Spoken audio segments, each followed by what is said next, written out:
Bon, on va plonger dans un chapitre de notre histoire qui est, disons-le, assez méconnu. Aujourd'hui, on explore la saga viking du Vinland et ses liens, assez surprenants avec les Québec. Alors, qui a découvert l'Amérique? Ça a l'air d'une question simple, hein. La réponse qu'on a tous apprise à l'école, on la connaît bien. Mais si cette réponse-là, c'était juste la moitié de l'histoire? Imaginez un peu. Un demi-millénaire au complet avant les caravelles de colons, des dracars touchaient déjà les côtes de l'Amérique du Nord. Et puis non, ça sort pas d'un film. Ça vient de textes anciens puis de preuves archéologiques bien réelles. Alors, comment tout ça commence? Ça part avec des légendes, des récits épiques qui ont traversé les siècles. Ces histoires-là, c'est ce qu'on appelle les sagas du Vinland. Elles ont été écrites en Islande, puis c'est pas juste des contes sur des familles scandinaves, là. C'est un mélange vraiment fascinant de faits historiques, puis, on va dire, d'un peu de flafla. C'est une vraie fenêtre sur les ambitions des explorateurs de l'époque. Le héros de cette épopée, c'est Leif Erikson. C'est le fils du fameux Éric le Rouge, celui qui avait colonisé le Groenland. Alors Leif, il part de cette base pas mal glaciale, direction l'inconnu, poussé par des rumeurs, des récits de terre qui auraient été vus vers l'ouest. Et ce qu'il va trouver, ça dépasse vraiment toutes les attentes. Sa quête le mène vers une véritable terre de promesses, le long des côtes de l'Amérique du Nord. Le voyage se déroule pas mal comme une pièce en 3 actes. 3 découvertes majeures qui vont complètement façonner le destin de l'exploration viking en Amérique. D'abord, il y a Eluland, la terre des pierres plates. Aujourd'hui, on pense que c'est l'île de Baffin. Ensuite, Markland, la terre des forêts, qui correspondrait pas mal au Labrador. Et finalement, le gros lot, Vinland, la terre des vignes, une région qui engloberait le golfe du Saint-Laurent. Le contraste avec le Groenland, c'est frappant. Pour eux, le Vinland, c'est un vrai paradis. Un climat pas mal plus doux, des rivières pleines à craquer de saumon et surtout du bois. Le bois, c'était la ressource vitale, quasi inexistante au Groenland. C'était ça, la clé. Puis les fameuses vignes sauvages, c'était probablement des viornes ou des groseilles, ce qui complétait le portrait d'une terre d'abondance. Mais cette terre de promesses va vite devenir le théâtre d'un rêve brisé. Parce que découvrir un endroit, c'est une chose.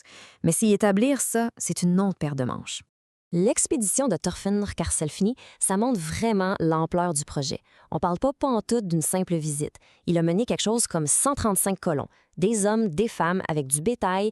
L'objectif était clair et net, fonder une colonie permanente. Et c'est là que le rêve se frappe à la réalité. D'un côté, on a les colons vikings, décidés à exploiter les ressources. De l'autre, les habitants de ces terres, que les sagas appellent les Skrellings, c'était fort probablement les ancêtres des peuples Micmac ou Beotux, qui, logiquement, ont défendu leur territoire contre ces nouveaux arrivants. Finalement, l'échec, c'est pas à cause d'une seule affaire. La pression constante des peuples autochtones, ça joue un rôle majeur, c'est sûr. Mais les sagas parlent aussi de chicanes entre les Vikings eux-mêmes. Fait qu'en à peine 1 an ou 2, le rêve de colonisation s'est éteint. OK, maintenant passons de la légende à la science. Parce que pendant des siècles, ces sagas-là, on les a considérés comme de simples mythes. Rien de plus. Jusqu'à ce que l'archéologie s'en mêle. Cette chronologie-là, elle ancre le récit solidement dans l'histoire. Le voyage de Leif, c'est autour de l'an 1000. Des siècles plus tard, on réussit à dater une forge viking à l'année précise de 1021, sur le site de Lansomidos. Et la découverte d'une pièce de monnaie norvégienne dans le Maine, qui date de cette période, ça laisse penser que les voyages ont continué bien après les premières explorations.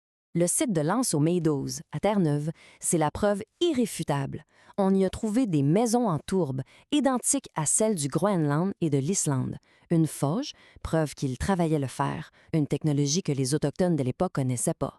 Ce n'était peut-être pas le Vinland lui-même, mais c'était sans l'ombre d'un doute un camp de base, une plaque tournante pour les expéditions plus au sud, à la recherche des richesses décrites dans les sagas.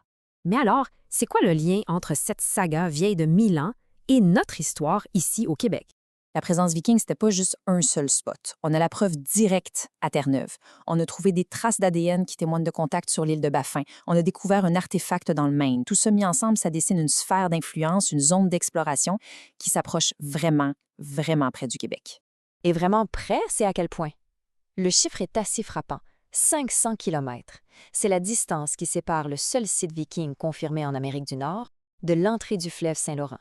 Pour des navigateurs capables de traverser l'Atlantique au complet, 500 kilomètres, c'est presque rien.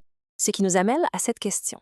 Si le Vinland des sagas, c'est bel et bien le golfe du Saint-Laurent, est-ce que ça veut dire que le premier chapitre européen de notre histoire n'a pas commencé avec Jacques Cartier en 1534, mais plutôt avec Leif Erikson 500 ans avant?